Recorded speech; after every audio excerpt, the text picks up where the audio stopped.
9절에 보면 믿음의 결국 곧 영혼의 구원을 받음이라 이렇게 말합니다. 구원은 이제 믿음으로 받습니다. 그래서 우리에게 있어 믿음은 너무나 중요한 것이 됩니다. 믿음에 대해서 좀 나누려고 하는데, 믿음의 본질에 대해서 나누는 것이 아니라 믿음이 어떻게 성장하는가, 믿음의 성장에 대해, 믿음의 훈련, 이런 부분에 대해서 나누려고 합니다. 그래서 믿음 자체에 대해서 나누지는 않겠습니다. 9절 다시 제가 읽어보면 믿음의 결국 곧 영혼의 구원을 받음이라. 구원은 믿음으로 받습니다. 그래서 정말 우리에게 있어 무엇보다 중요한 것이 구원을 얻는 믿음입니다. 근데 믿음에는 사실 여러 가지 종류가 있죠. 하나의 믿음이 아니라 우리는 믿음을 여러 가지로 분류를 합니다. 산을 옮기는 믿음, 능력 있는 믿음, 병을 치유하는 믿음, 능력을 행하는 믿음, 기도 응답을 받는 믿음. 그래서 믿음도 우리가 세분화시켜서 믿음에 대해서 이야기합니다. 그런데 우리가 믿음을 여러 가지로 얘기할 때 그 가운데서 가장 중요한 것은 정말 두말 할 필요가 없이 구원을 얻는 믿음입니다. 근데 이 구원을 얻는 믿음을 얻기 위해서 우리의 믿음은 계속해서 성장해야 된다라는 것입니다. 어떤 사람은 믿음이 있고 어떤 사람은 사실 믿음이 없습니다. 예수님을 믿는다 할지라도 사람들의 영적인 상태는 다 다릅니다. 믿음이 적은 사람도 있고 믿음이 큰 사람도 있습니다. 어떤 사람의 믿음은 견고하여 흔들리지 않는데 어떤 사람들의 믿음은 연약하여 쉽게 넘어지고 흔들리는 그러한 믿음을 가진 분들도 있습니다. 똑같은 예수님을 믿음에도 불구하고 각 사람마다 믿음이 다 다릅니다. 왜 그럴까요? 우리가 시간이 지나면 한 해가 지날수록 우리는 자동적으로 나이를 먹습니다. 이거는 막을 수 있는 게 아닙니다. 이와 같이 믿음도 한 해가 지날수록, 신앙의 연륜이 한 해 지날수록 믿음이 자동적으로 성장하는 것이라면 너무나 좋겠는데, 그럼 모태신앙의 믿음은 하늘을 찌르는 믿음 아니겠습니까? 그러면 너무 좋겠는데, 믿음은 시간이 지난다고 해서 자동적으로 성장하지 않는다는 것입니다. 믿음은 성장의 과정이 있어야 자라나는 겁니다. 그럼 믿음은 어떻게 성장할 수 있을까요? 믿음이 성장할 수 있는 유일한 방법은 다른 것이 아니라 믿음은 오직 고난을 통하여 성장합니다. 고난을 받은 만큼 믿음이 자라나게 되어 있습니다. 하나의 공식과도 같다고 말할 수 있습니다. 7절에 보면 너희 믿음의 시련이 불로 연단하여도 없어질 금보다 더 귀하여 예수 그리스도에 나타나실 때 칭찬과 영광과 존귀를 얻게 하려 함이라. 이렇게 말하고 있습니다. 믿음의 시련을 얘기하는데 이 믿음의 시련이 곧 믿음의 고난입니다. 그래서 믿음은 반드시 시련을 통하여, 고난을 통하여 성장하는 겁니다. 뭐라고 얘기합니까? 믿음의 시련이 불로 연단해도 없어져 금보다 귀하게 되었다라고 말하고 있습니다. 믿음의 시련이 있었기 때문에 불로 연단되어진 그러한 믿음을 갖게 되었다라고 말하고 있는 겁니다. 예수 그리스도께서 나타나실 때 우리가 받을 칭찬이 무엇이 있겠습니까? 불로 연단한 견고한 믿음이 되는 겁니다. 그 믿음으로 인해 우리가 칭찬과 영광과 존귀를 받게 되는 겁니다. 그리고 이 믿음이 주님 앞에 섰을 때 우리로 구원을 얻게 하는 하나님의 은혜가 되어지는 것입니다. 디모데전서 4장 5절에 하나님의 말씀과 기도로 거룩하여 지민이라 이렇게 말하죠. 말씀과 기도는 우리 그리스도인들의 삶에 있어서 아주 베이스가 되는 너무나 중요한 두 축이 될 것입니다. 이 말씀과 기도가 곧 거룩함이라고, 거룩함을 향해 나가는 거룩함으로 변화되어지는 것이라고 말하고 있습니다. 근데 여러분, 기도도 중요하고 말씀도 중요한데, 여러분, 하나님의 말씀을 아는 건 너무나 중요합니다. 근데 이 말씀으로 우리의 믿음이 성장하지는 않습니다. 그것을 잘 이해하셔야 됩니다. 말씀으로 믿음에 대해서 배우죠. 그 믿음에 대해서 깨닫고 믿음을 이해하고 믿음이 무엇인지를 알아갈 수 있습니다. 그러나 믿음에 대해서 안다고 해서, 믿음에 대해서 깨닫고 배웠다고 해서 믿음이 성장하는 것은 아니라는 겁니다. 예를 들어서 요즘은 이제 그 개인 PT를 사람들이 많이 받죠.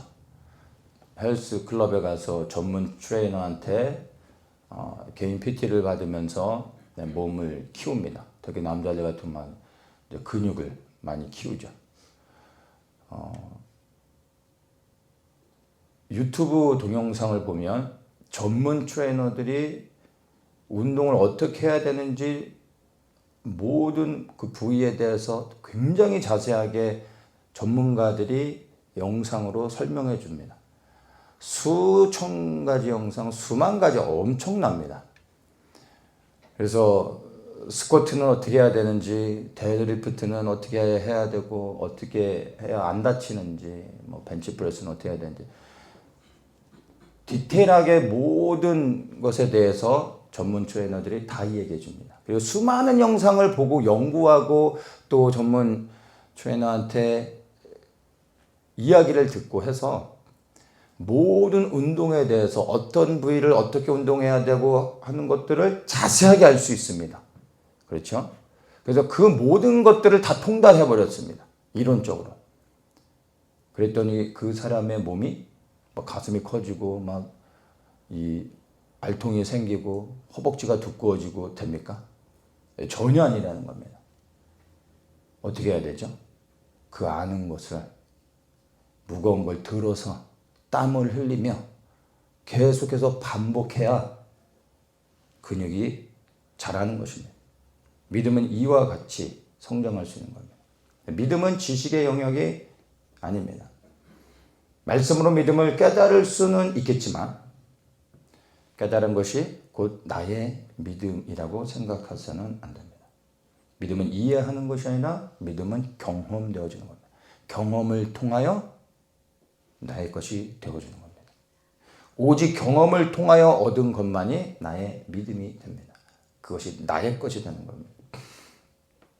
그리고 이 믿음이 성장했을 때 내가 아는 말씀의 지식들이 내게 능력이 될 수 있습니다.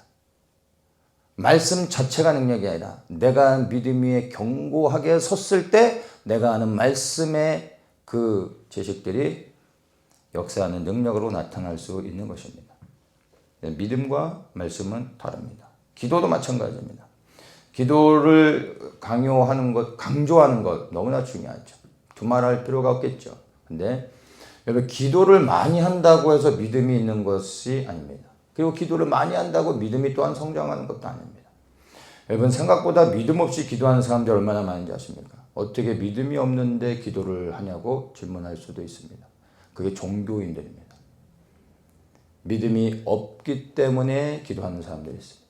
믿음 없이 하는 기도도 많습니다. 원망과 불평 가운데, 그리고 염려와 걱정과 근심 가운데 하는 모든 기도들이 사실 믿음 없이 하는 기도들입니다.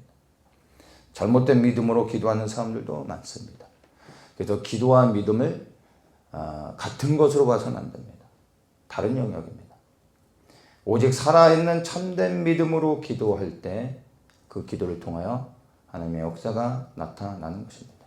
그래서 믿음의 견고한 터 위에 말씀과 기도가 함께 세워져야지 그것들이 능력으로 나타날 수 있는 것입니다. 그래서 우리가 거룩을 위하여 말씀과 기도의 훈련들도 일상 가운데 꾸준히 되어야 되겠지만 우리의 믿음의 성장을 위하여 우리가 또한 수고해야 된다는 것입니다.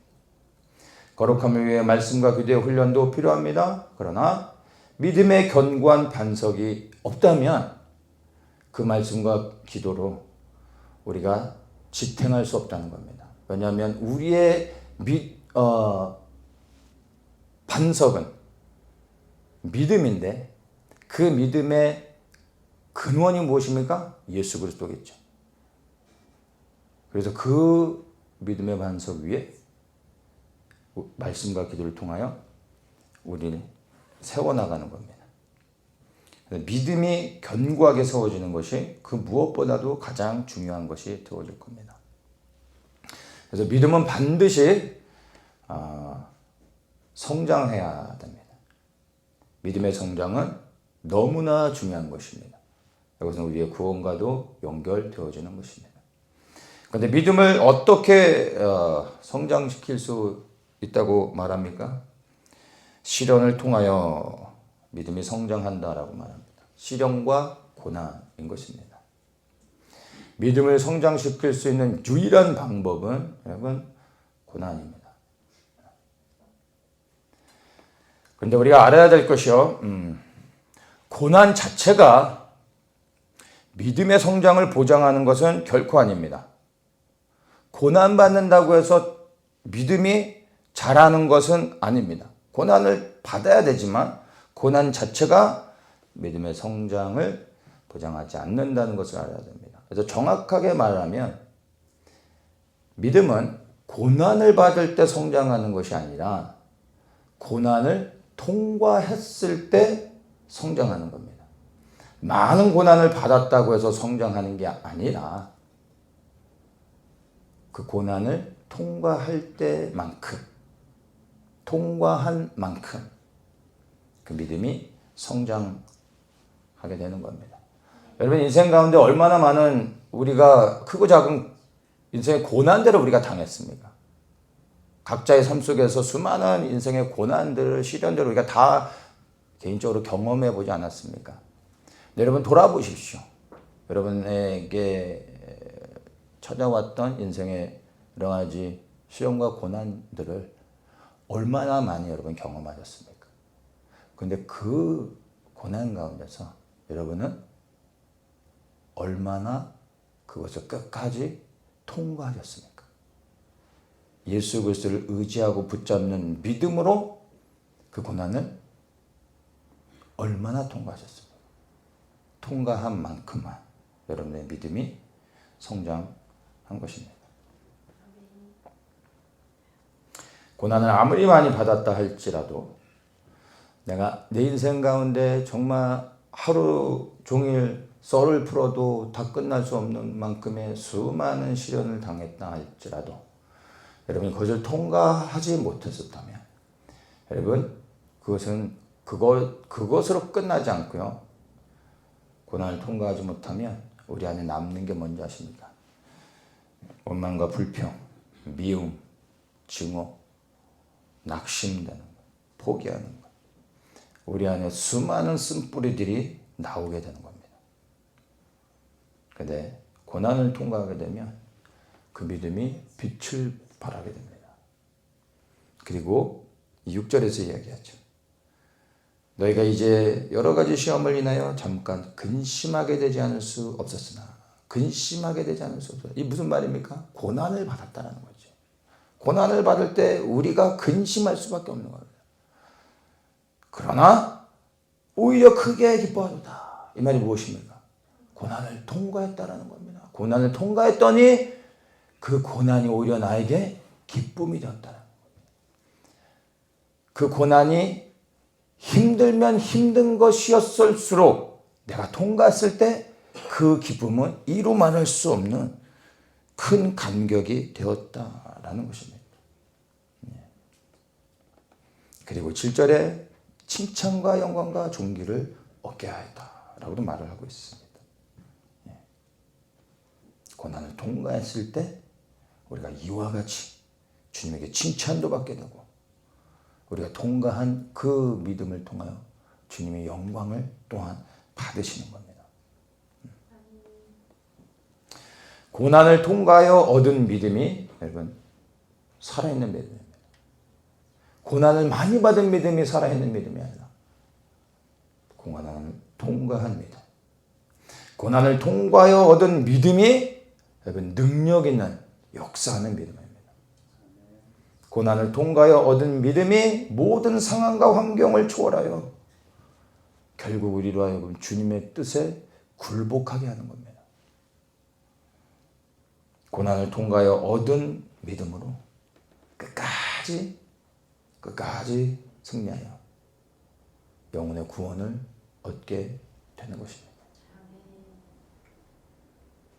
그래서 하나님께서 우리를 괴롭히시기 위해서가 아니라 우리를 사랑하시기 때문에, 우리를 구원하시기 위해서, 우리의 믿음을 성장시키기 위해 때로는 우리는 원치 않지만 우리 인생 가운데 고난을 허락하시는 겁니다. 우리가 일상 가운데 흔히 받는, 일반적으로 말하는 큰 고난들이 무엇입니까? 우리 개개인에게 흔히 보편적으로 말할 수 있는 고난들, 보통 재정의 고난들을 이야기하죠. 물질적인 어려움, 사업이 실패했다거나 직장을 잃었다거나 하는 것들이 우리에게 일반적으로 찾아오는 가장 큰 고난이라고도 말할 수 있을 것 같습니다. 그러한 고난을 받은 사람들이, 경험한 사람들이 있을 겁니다. 근데 여러분 생각해 보십시오. 여러분이 이런 고난을 믿음으로 통과해 본 경험이 있다면 여러분 지났을 때 오히려 이 고난의 시간이 나한테는 정말 유익했다라고 고백하는 사람들이 있지 않습니까? 저는 이런 고백을 많은 사람을 통해 듣습니다. 사업이 망했음에도 불구하고, 직장을 잃었고 재정적으로 너무나 힘든 시간을 보냈음에도 불구하고 내가 그때 주님을 만났다, 내가 주님의 은혜로 그것을 통과했다 하면서 오히려 그 고난을 기뻐하고 즐거워하고 자랑하는 사람들이 있지 않습니까? 그게 바로 통과한 사람들만이 할 수 있는 고백입니다. 그리고 그분들 안에 정말 기쁨과 감격이 있는 걸 보지 않습니까? 또한 건강을 잃었을 때, 우리 몸에 원치 않는 질병들을 얻어서 우리가 고난의 시간을 지나가기도 합니다. 근데 오히려 그 고난의 시간을 통하여 주님을 깊이 경험하며 주님만을 더 의지하고 주님만을 붙잡으며 오히려 더 주님과 가까워지는 경험을 하는 사람도 있습니다. 그리고 내 몸 안에 있는 연약함을 오히려 감사히 여기며 이 연약함이, 나의 이 연약함이 오히려 내가 주님을 더 의지할 수 있는 하나님의 은혜가 되었습니다 라고 고백하는 사람들이 있지 않습니까? 사도 바울이 이와 같은 고백을 또한 했습니다. 사람들과의 관계 안에서 우리가 또한 여러 가지 고난들을 받습니다. 누군가에게 사기를 당하거나 오해를 받거나 누명을 쓴다든지 여러 가지 사회 공동체 안에서, 사회 속에서 우리가 관계 안에서 받는 크고 작은 어려움들이 있습니다. 아픔들이 있습니다. 이러한 모든 것들도 사실은 우리에게 찾아온 고난입니다. 하나님이 우리에게 허락하신 시련인 것입니다. 근데 이러한 것들을 우리가 통과했을 때 동일하게 우리의 믿음이 견고히 세워진다는 것입니다. 그런데 이러한 것들이 흔히 우리가 개인의 인생 가운데 고난을 경험하는 것들인데, 어떤 사람들은 이러한 일들을 제가 말한 여러 몇몇 가지 이 가장 대표가 되는 이러한 고난들을 경험하지 않고 일평생 살아온 사람들도 보게 됩니다. 주변에 그런 사람들도 있지 않습니까? 큰 인생의 어떤 위기 없이 평탄하게 살아온 사람들도 있습니다. 근데 이런 사람들은 그러면 전혀 고난을 받지 않은 사람들일까요? 고난을 받지 않았기 때문에 이 사람들의 믿음은 연약하고 문제를 만날 때 흔들릴 수밖에 없을까요? 근데 그렇지 않습니다. 제가 앞에 열거한 이러한 큰 대표적인 것들 말고도 사실은 우리가 일상 가운데서 매일의 삶 속에 사실은 크고 작은 믿음의 시련들, 고난을 당합니다. 먼저는 우리가 하나님의 말씀을 대할 때 말씀이 살아 역사하면서 저에게 찌르는, 그리고 저의 죄를 드러내는 그러한 경험들을 해보셨을 겁니다. 말씀이 나의 잘못을 그냥 드러내는 겁니다. 그런 것들을 경험해 보셨습니까? 말씀을 읽었는데 이 말씀이 지금 나의 잘못된 것들을 지적하고 있고 하나님의 책망으로 보여지는 겁니다. 그럴 때 내가 이 말씀 앞에 씨름하며 반응하는 것, 이 말씀으로 인해 내가 괴로워하며 이 말씀 앞에서 내가 어찌해야 될지 고민하는 것들이 믿음의 고난입니다. 그리고 내가 이 말씀에 내 자신을 굴복시킨다면 믿음의 고난을 통과한 것입니다. 말씀이 내 안에서 충돌되어질 때 그 말씀을 외면하며 덮어버리고 모른 척하고 지나가는 것이 아니라 그것을 있는 그대로 대면하면서 씨름하는 것입니다. 그리고 반드시 말씀 앞에 나를 굴복시켜야 통과하는 것입니다. 또한 우리 안에 살다 보면 우리가 감정을 가졌기 때문에 사람과의 관계 안에서 우리 안에 작은 것이지만 그러나 우리 안에 미움이나 분노나 용서하지 못하는 마음들이 있습니다. 이러한 것들이 주님과의 관계를 막을 뿐만 아니라 이러한 것들이 사실은 우리는 믿음의 고난이라 생각하지 않지만 이러한 것들이 사실은 하나님이 우리에게 허락하시고 통과하여 그리하여 믿음을 견고케 하기 원하시는 하나님이 우리에게 주신 믿음의 시련일 수 있다는 것입니다. 여러분은 그러한 마음 안에 들어오는 수많은 감정들, 그리고 내 안에 하나님이 기뻐하지 않는 이러한 모든 수많은 생각들이 내 안에 들어올 때 여러분 이것을 어떻게 다루십니까? 덮어버립니까? 모른 척하고 지나갑니까? 해결된 게 아니죠. 이러한 것들과 우리는 대면하고 반드시 처리해야 됩니다. 그 처리한 방법이 무엇입니까? 말씀을 기준으로 하여 하나님의 뜻에 나를 굴복시키는 것입니다. 나는 미워할 만한 이유가 있고 분노할 만한 이유가 있고 이 사람을 증오할 만한 이유가 있기 때문에 여러분 증오한다라고 말할 수도 있지만 그것이 어찌 주님 앞에 섰을 때 주님이 인정하실 수 있는 것이 되겠습니까? 무엇이 주님의 기뻐하시는 것인지 우리는 분명히 압니다. 또한 우리가 원치 않는 그러나 끊을 수 없는 수많은 개인적인 유혹들이 삶 속에 있습니다. 음란의 유혹도 있겠지만 먹는 것에 대한 식탐에 대한 유혹도, 쇼핑에 대한 유혹이든 수많은 유혹들이 나를 충동합니다. 근데 이런 것들 가운데 내가 얼마만큼 하나님 앞에 이 마음들을 다스리며 씨름하고 이것들을 끊어내고 주님의 뜻 안에 나를 굴복시키느냐 하는 것 또한 사실은 믿음의 고난이라는 겁니다.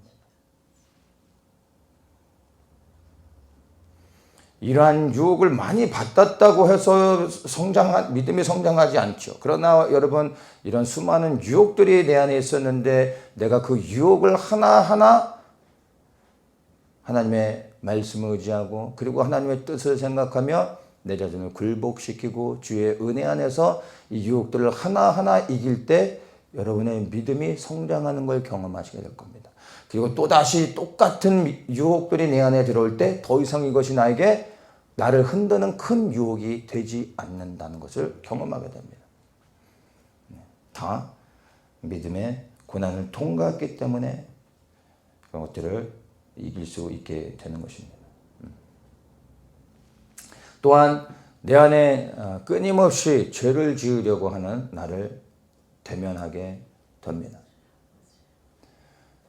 우리는 의도해가지고 죄를 짓기로 작정하여 죄를 짓는 사람은 없습니다.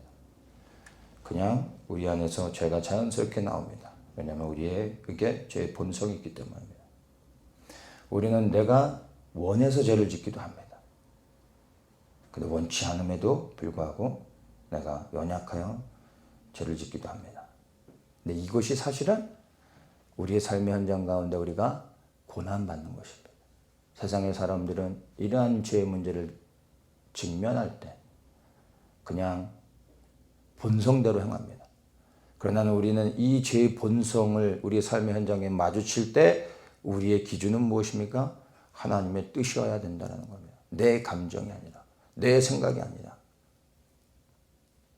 그리고 주변에 복잡하게 얽힌 관계가 아니라 무엇입니까? 하나님의 뜻이 무엇이며 내가 무엇을 해야, 어떻게 결정하고 무엇을 해야 주님이 기뻐하시는 것이며 주님이 인정하시는 것일까? 주님의 뜻을 구해야 하는 것입니다. 그리고 그렇게 주님이 원하시는 것들을 선택할 때 우리는 믿음이 성장하는 것을 경험하게 됩니다. 나의 죄된 생각과 행동들은 주님의 도우심을 구하며 우리는 이겨내야 합니다. 그리고 그렇게 경험되어지는 만큼 고난을 통과하고 우리의 믿음은 견고해지게 됩니다. 사실 우리의 삶 속에 일어나는 수많은 매일의 삶 속에 작은 일들이 끊임없이 우리가 경험하는 믿음의 고난의 연속인 것입니다. 근데 이 작은 일들, 우리가 생각할 때 별거 아니라 생각하는 이 작은 일들이 사실은 시간이 지나고 하나하나 쌓이고 이것들을 하나하나 믿음으로 통과할 때 여러분 너무나 큰 위기와 고난을 당한다 할지라도 이겨낼 수 없을 것 같은 절망 가운데 그리고 큰 시련 앞에 당면했을 때 놀라웠게 그것을 이겨내는 우리를 발견하게 됩니다. 그동안 쌓아왔던 작은 믿음의 시련들 그것을 통과해서 얻어진 견고한 믿음이 결국에 우리가 이길 수 없을 것 같았던 고난의 큰 시련들을 넉넉히 주님의 은혜 가운데 통과하게 되는 것을 경험하게 된다는 것입니다. 기억하십시오. 우리는 매일 믿음의 고난과 시련을 대면하며 살아가고 있습니다. 고난을 받지 않는 사람은 아무도 없습니다. 예수 그리스도를 믿은 이후로 고난받지 않는 사람, 믿음의 고난을 받지 않는 사람은 없습니다. 그런 고난이 없는 사람은 예수 그리스도를 모르는 사람이에요. 아직 그 믿음으로 하나님 앞에 서려고 몸부림치지 않는 사람인 것입니다. 우리가 인식하지 못할 뿐이지 우리는 매일의 삶 속에서 믿음의 고난을 받습니다. 그래서 이 땅에서 우리의 인생 자체가 고난입니다. 그리스도를 모를 때는 우리가 고난받는 인생이 아니요 즐거운 인생인 줄 알았는데 예수 그리스도를 믿은 이후로부터 우리의 인생 자체가 이 땅에서의 모든 인생의 수고가 다 고난이라는 것을 깨닫게 됩니다.